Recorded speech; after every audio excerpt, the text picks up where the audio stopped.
Up next on CannaCribs. You guys are growing aeroponically. When it comes to commercial cannabis cultivation, I would say 1% have some form of aeroponics in them. You guys are doing it throughout. When it's placed into tables, has almost no recovery time. It takes off almost instantly. The growth rate is so astronomical. I've got to be a part of this industry, but not only me, we've got to be a part of this industry.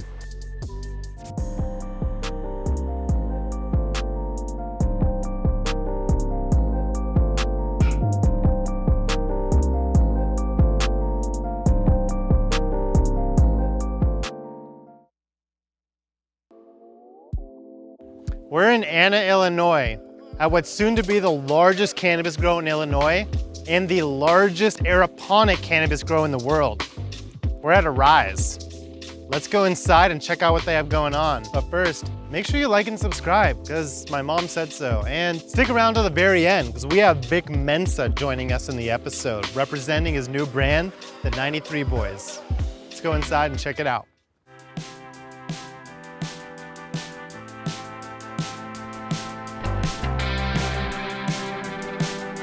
We're not like this when we started. We started from very small, kind of humble beginnings, and fortunately things have grown over time. So I'm our marketing director, and I've been at Aeriz for 6 years. So I'm the senior producer, so I oversee kind of all media stuff. For the people that are watching who have followed CannaCribs for some time, they know that we visited Aeriz in Arizona, and where you have approximately a 70,000 square foot facility. And now we're in Illinois, your home state, at a much larger facility. I want to say that was maybe 2 years ago that episode dropped, but we have been up to quite a bit since then. Even just in the past year alone, we've launched our 93 Boys brand in partnership with Veg Manager, the rapper and activist out of Chicago. We partnered with fig.farms out of California to bring their award-winning genetics. And then we also acquired UpNorth. Yes. Out of California, longtime legacy growers. And, you know, both UpNorth and fig.farms have been super crucial because it's really connected us with the long storied history of American cannabis cultivation. We brought our Daze Off brand to Illinois, and the whole ethos of Daze Off is accessible, approachable, everyday cannabis. All our Daze Off blends are blends of 2 strains only. It's something that can connect any consumer with perhaps new genetics or genetics that they've never heard of before. So guys, what do we got here?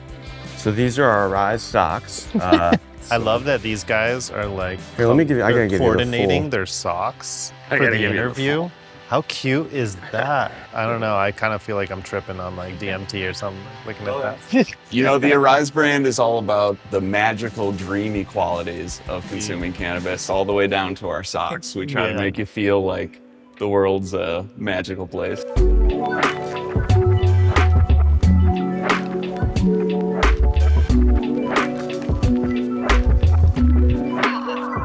So Zach, what's your role here at Aeriz?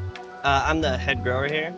Got it. So you're like basically oversee this entire facility when it comes to cultivation. Okay, so how did that come to be? Like what was, how'd you get into cannabis?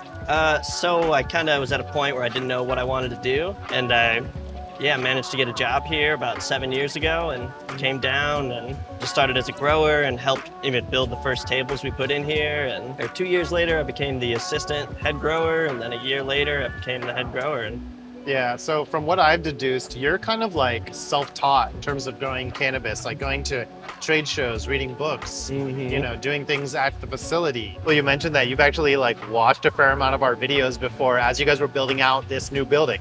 yeah, it was very helpful actually. We went from maybe 36,000 square feet to 100.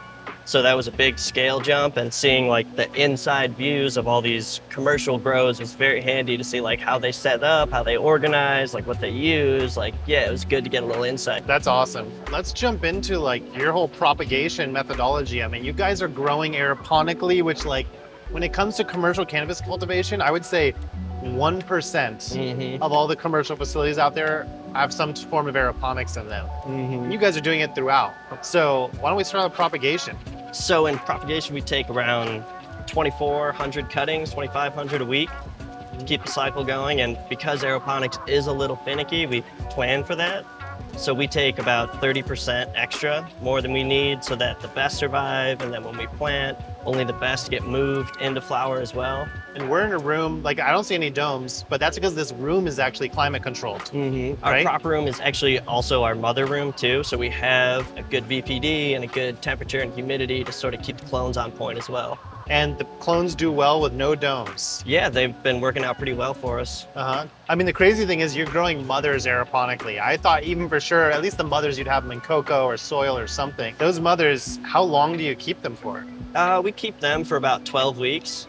So for about 6 weeks, the baby moms are growing into teen moms, and then they are cut off of for about 6 weeks. And by the time it's been 6 weeks, we have the next set already coming to swap them out. Okay, so that's a pretty short amount of time. We run a fast mother cycle just to keep them kind of young and vigorous and healthy and get great cuts off them. It allows us to be more reactive to the market too. So when you're taking cuts, what is your process from taking them from the mother's cut to the aeroponic cloner to make sure that you maximize success? From the cutting stage, we put them in a cup with some little bit of Bioworks, the Root Shield WP. It helps sort of colonize the clone. Got it. So how many clones can you fit in one cloning unit? And one of these are the 144 clone unit. So in there, we usually have about 3 strains, and each one will fill about 1 flower table. So what we like about the turbo cloner is it allows us to fit a lot more clones than we normally would. Another thing we like about the turbo cloner is the colored collars, and they have a grid system as well, so we can locate like A3 is a problem cutting we need to get rid of or something like that. Got it. I mean, with aeroponics, you probably have to clean a lot more than other systems, right? Oh yeah, it is the top priority pretty much across the board is cleanliness and as clean as possible, and don't leave messes. Well, let's see how we transplant some of these into veg. Okay. Let's do it. Our CannaCribs team tours some of the best cannabis cultivation facilities in the world, learning the best products, techniques, and methodologies. Did you also know that we help design and build the most productive commercial cannabis facilities? If you need help building, retrofitting, or optimizing your operation, fill out the form in the description below to work with the world-class professionals and scientists at CannaCribs Consulting, bringing you the best practices of the most renowned farms.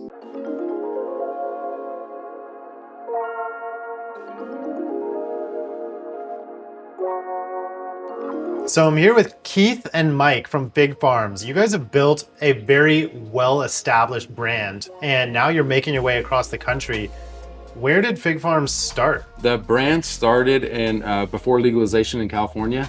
We were growers growing in home grow. In California, if we bring ourselves back, there like maybe a decade or two ago, people were selling clones, but if you buy a clone from a dispensary or someone who's willing to give it to you, they're probably not giving you the best stuff. Right. You're limited to grow what someone else could give you.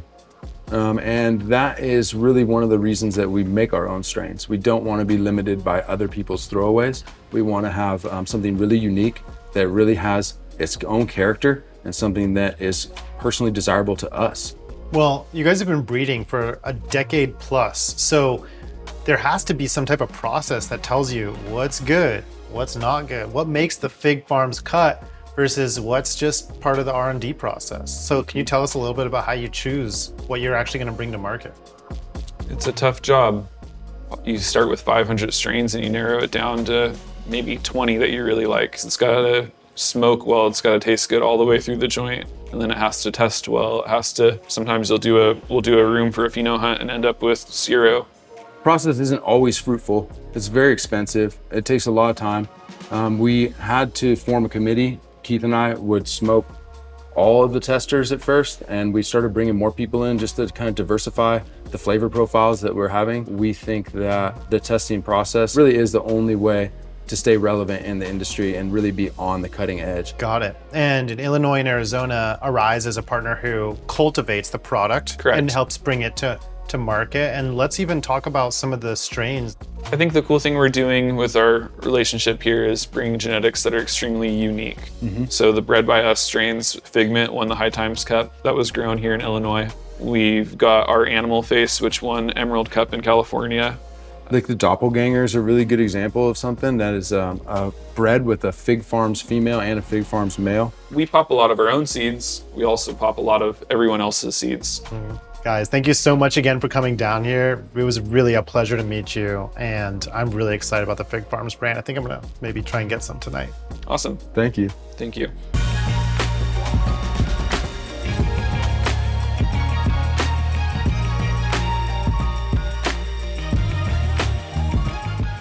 Ben, we're in the bedroom, and Zach told me this is your domain. What is your role here at Aeriz? So I'm the Veg Manager here. Did you get into growing cannabis like before you arrived at Aeriz? Or like what led you here? This is my 9th year in the horticulture industry. I graduated from SIU with bachelor's in horticulture production. After I got put on the grow team full time, then I showed my stripes and they gave me an opportunity to become the Veg Manager. Obviously, this is very different than many other systems. So what are the things that like make it better than maybe some other systems out there? Biggest, we don't have to use all the excess media. So we're in just that 6-inch net pot and it's just filled with Hydroton. We don't have to worry about that excess media of a 1-gallon pot or a 5-gallon pot. From veg into flower, it's as easy as us lifting it up, placing it into the flower tables. We don't have that pest problem. We don't have anything potentially harboring in the root zone. It's only water and rocks. That's interesting. So like, yeah, obviously media cost has to be way lower. Yes. The labor associated with moving media and transplanting is probably significantly less. And yeah, I guess pests that don't have somewhere to live if they're root-borne pests. And then we also see a great amount of vigor that comes from these plants. When it's placed into tables, has almost no recovery time. It takes off almost instantly because those roots are getting hit with the water and they're in the proper environment where they can take right off. So would you say that a plant here grown aeroponically could veg for maybe like a week less versus growing in cocoa or soil? Or I would say absolutely. what are some of the drawbacks of running an aeroponic system? Because I know it ain't easy.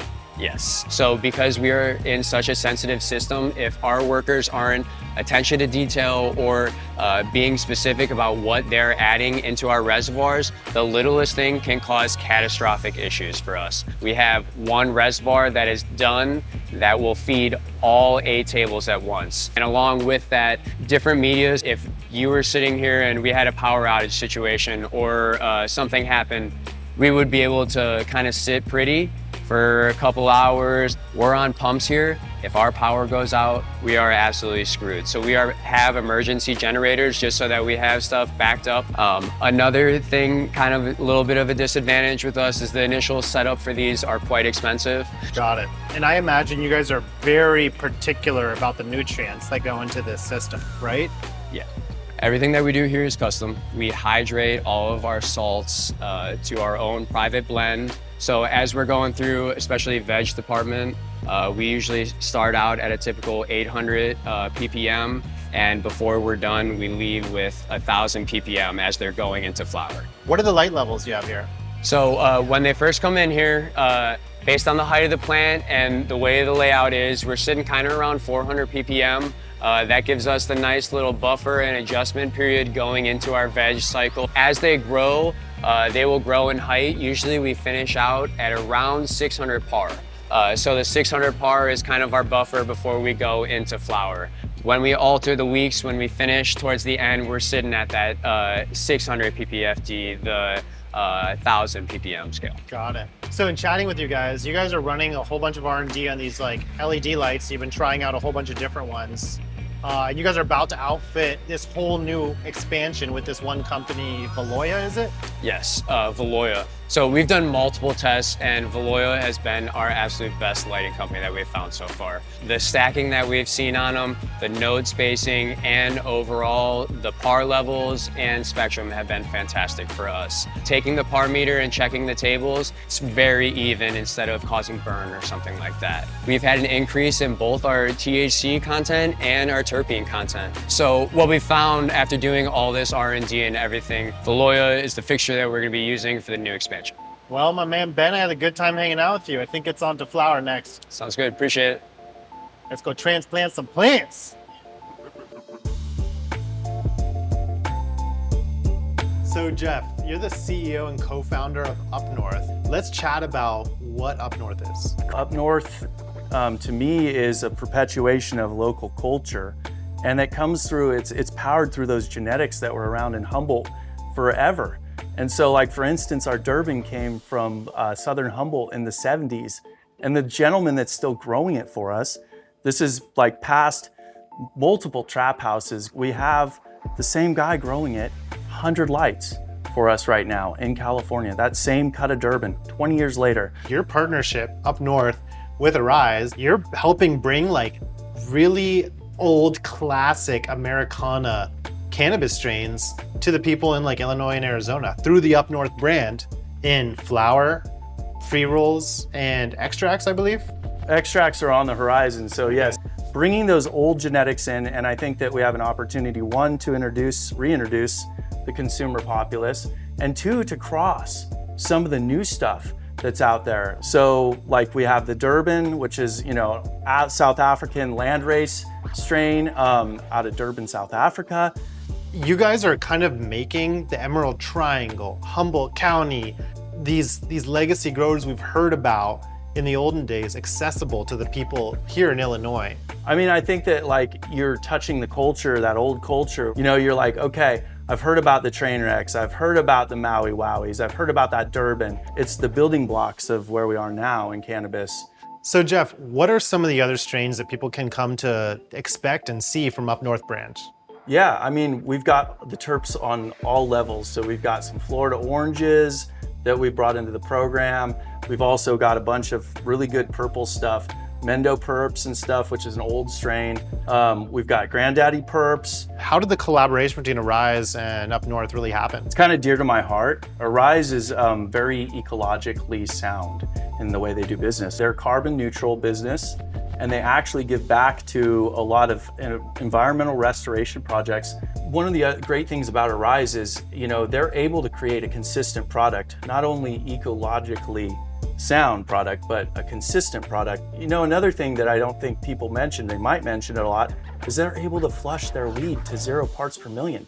So it smokes so clean. Appreciate the knowledge. It was a pleasure.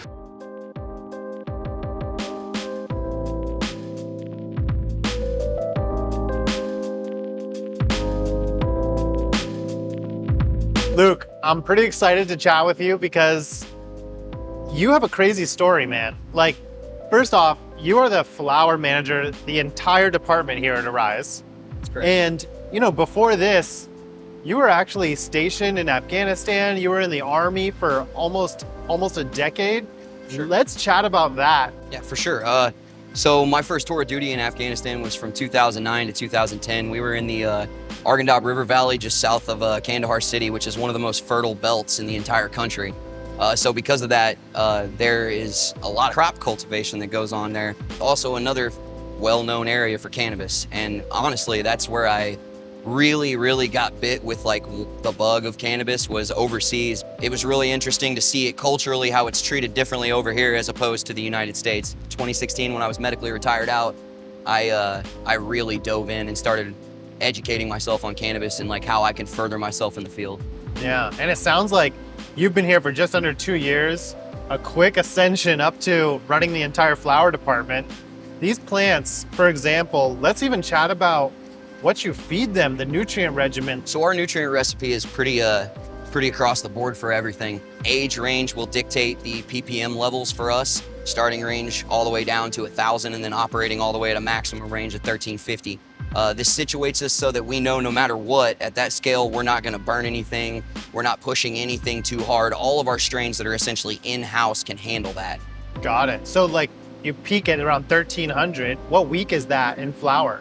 Right around week 6, we'll go up there and start playing around at that range. Got it. Okay. And then when it comes to week 7 and 8, do you usually harvest after week 8? Usually 8 week? Do you do 9 Yeah, week? usually 8 into 9 weeks. Run that flush throughout the course of that process. With the aeroponic way of growing, like how often do you need to water so these plants kind of stay at their healthiest? For our plants, when they're in a dark cycle and flowering phase, our sprayers will kick on once per hour for 30 seconds. When we move into our light phase, we hit them every 20 minutes for 20-second burst. What have you noticed in the differences of growing aeroponic aeroponically versus maybe growing in traditional methods? The growth rate is so astronomical in our method that there's just no comparison to other grow methods that I have experimented with myself outside of here.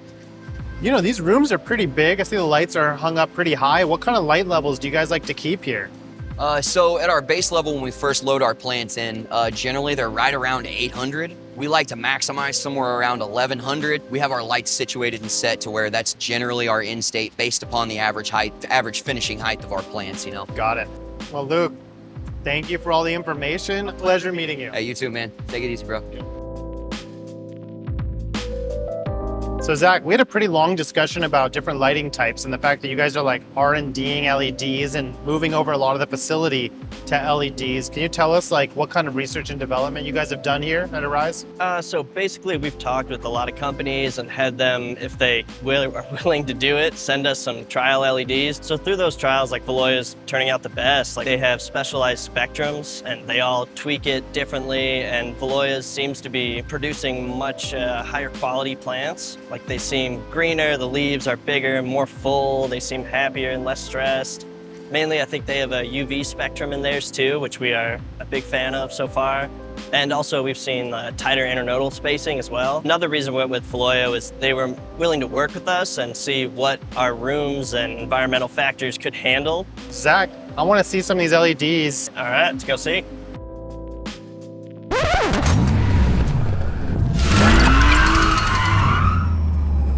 Make some shake for me, stop playing.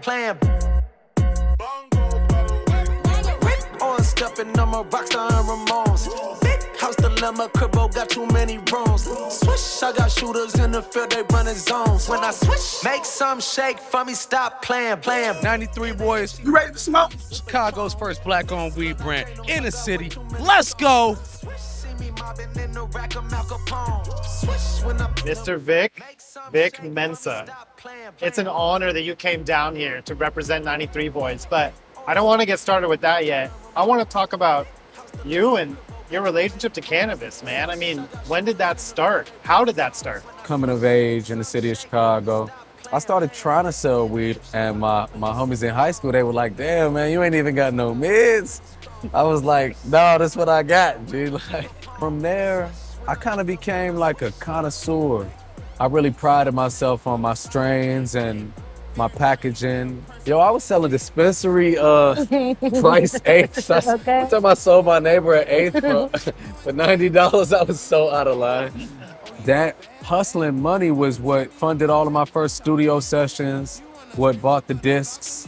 Then those same people that I was selling weed to were the people that I was selling mixtapes to and concert tickets to. Now you're bringing cannabis around like full circle. Got a huge music career. Cannabis is becoming legal. And now you're the first Black-owned cannabis brand in Illinois. Bringing cannabis back around in this way just really felt right. So when the legislation began to change and they started to announce that laws were shifting, I just set my sights on it. I've got to be a part of this industry, but not only me, we've got to be a part of this industry. This is a plant that has been criminalized because of its association with Black and Mexican people and has been weaponized against us to incarcerate millions and decimate families, communities. The war on drugs has done a number on us. We have to be in the same breath as we're promoting our own entrepreneurial ambitions, promoting freedom, promoting community, promoting education. And in that idea, 93 Boys was born. Yeah. So let's even chat about 93 Boys. Where'd that come from? 93 Boys team, we're all born in 1993. You know, we got the best gas in the city, so we just thought it had to be. Got it. Premium gas. Premium gas. High octane gas. You know, high octane. Ari, you know, let's chat about what you do with 93 Boys. Of course, super important to us that we're not only making money and watching people make money off of the plant becoming legal, but we're also going back and giving back to our community with the plant becoming legal. We want to help them, you know, come expunge their records, get them out of jail, and put them in a position to win just like we are. So one of the biggest projects that I've been working on with 93 Boys is called Books Before Bars. And that is where we have been taking for the past year books into different facilities, not only in Illinois, but across the entire nation, and making sure that we're enriching everybody's minds. And then the second thing that we've been working heavy on with the Illinois Equity Coalition is expunging people's records. I mean, when I think about it, brands to me are like a way to vote with your dollars. And when you create a brand that has a purpose behind it, especially serving something like cannabis expungement, every time someone lights up a joint or smokes a bowl, you know, where are you getting that bowl from? Is it helping the people that came before you, that paved the way to get to a point where you're allowed to do it legally? Yeah. Thank you so much for showing us a little bit into what's going on in 93 Boys. Yeah, no doubt, man. We appreciate it. Appreciate you. Thank you. You get something get you at the dispensary that's fire, and it's reasonably priced, baby. You know what time it is. 93 Boys, we out.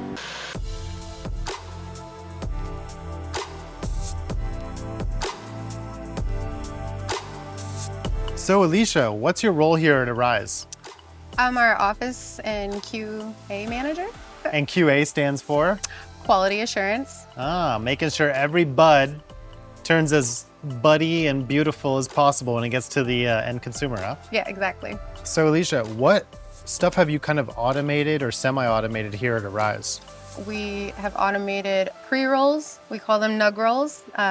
We've automated vape pens as well as packaging ACE. One of our biggest automations is the Green Vault systems. It's been a bit of a game changer for us. We went from 10 to 12 people hand packing on a shift to, 4 to 6 people in this room running the Green Vault system.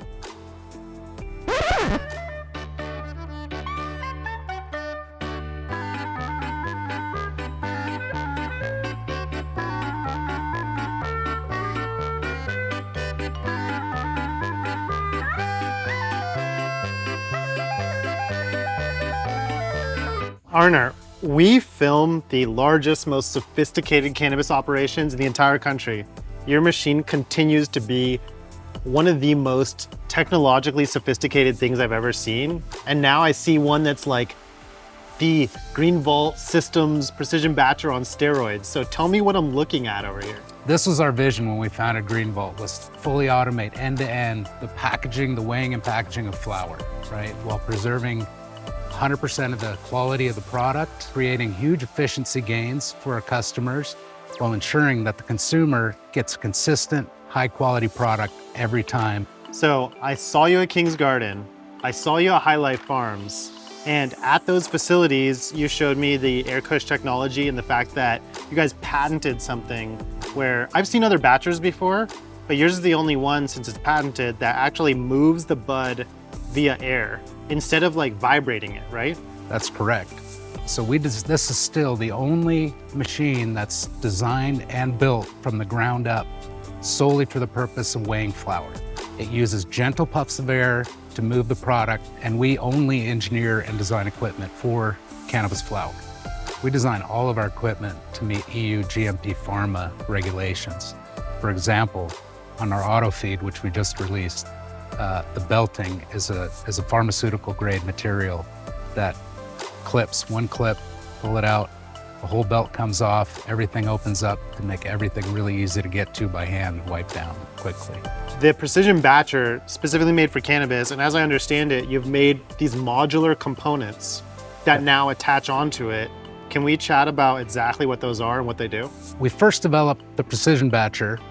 We designed these add-on components. As our customers' needs grow, they can build up and expand on their own time. They can add the auto jar filling, they can add auto capping, auto labeling, auto feed, but they get to expand on their own terms and as their budget allows. With the precision feed, not only do you make the operator twice as efficient in feeding the machine, it also eliminates that human error, because now the machine is feeding itself and can decide and distribute the product in the most efficient way to gain the highest level of accuracy and the highest level of output for the Precision Batcher. For a system that's hooked up like this, I mean, how much weed can you package in a day with how many people? So for example, Aeris, they're running 800 to 1,000 eighths an hour on the system with about 3 operators. Our clients tell us when they were hand packing, they were averaging between 3.60 and 3.63 grams per eighth. With the Greenbelt systems, you're gonna average right around 3.55. And that doesn't sound like much, but that's a huge cost savings over the course of a day, a week, a year. If you want one nice big star nug, we can do that. If you want 5 buds in your jar, we can do that. It's designed to be flexible around you. If you want to see what that means to your bottom line, you can go to our website, greenbeltsystems.com. We have an ROI calculator. You can punch in your actual production numbers and you can see what that means. The numbers are huge. Arnar, I know Greenbelt System has a lot more stuff coming out, so I can't wait to see what's up next. Yeah, we're excited.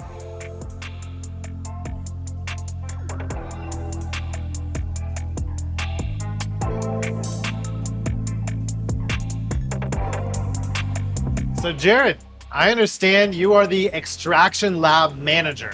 That's correct. Nice. Yes. So there's a lot of equipment in here and at this facility because they're growing a lot of weed. Yes, we go through quite a bit here. Yes. Yeah. So where does it go next after it goes through the CO2 extraction? From CO2 extraction, it produces a raw oil. From there, we take that raw oil and we dilute it into food-grade ethyl alcohol. It goes through a filtering process, winterization, and then at the very end, we extract the ethyl alcohol out of it using basically a giant rotovac. Got it. That's that crazy looking thing over there, huh? Yeah, that's right. Okay. Yeah. So it looks like you guys have a whole bunch of other equipment in here. You have like vacuum ovens. I think I might have even seen like BHO extraction. That's right. Yeah, we do BHO or extract hydrocarbons. BHO, of course, is butane hash oil. We use only fresh frozen material to give that quality, to want to mimic the flower and give us the best quality as we can to the product. We use the fresh froze also in our bubble hash. We also sell different kinds of vape carts from our Rye premium brand. We also have a Daze Off carts, 93 boys. So we also use the hash oil in our edibles. Right now we have what's called a hash drop. That's in 3 different flavors. We have a mango, a tangerine, and a cherry.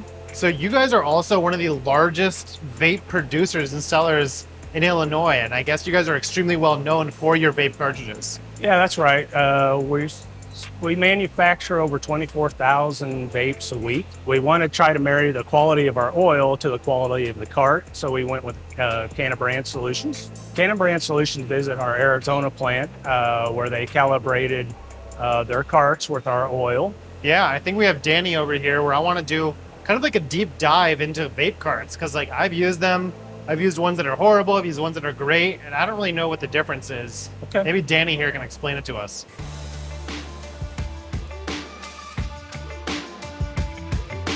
So Danny, we have you here and you're from CannaBrands and you're a subject matter expert on vape carts, which is very near and dear to my heart because I use a vape cart literally every single night to go to sleep.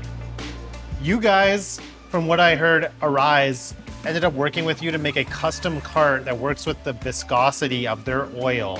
I didn't even know you could really like customize carts. Like what can you do to a cart that makes it work or not work? Like what defines quality?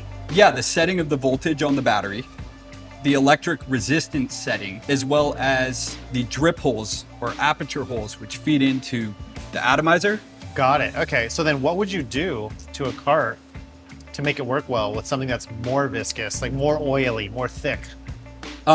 Yeah, so basically what we do is we bring our mobile lab team in with almost every resistance down, 1 to 2, and test the output at different voltages. And then of course there'd have to be user testing where someone's making sure the flavor's on point.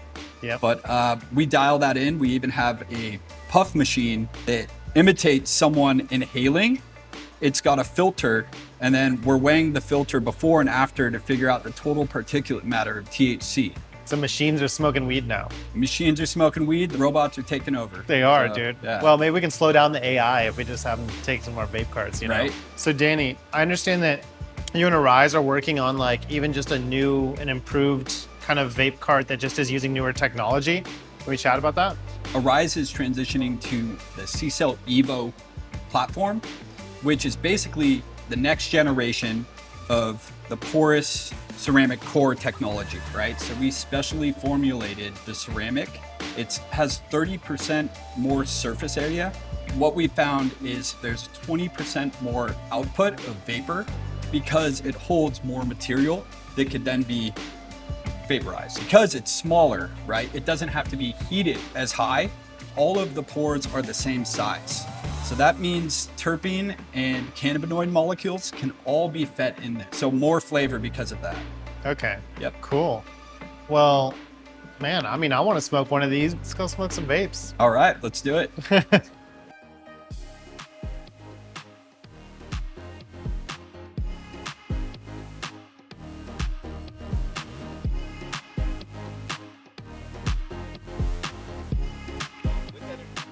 I just chugged a mother Celsius and and boys, it's a bad to I'm very uncomfortable.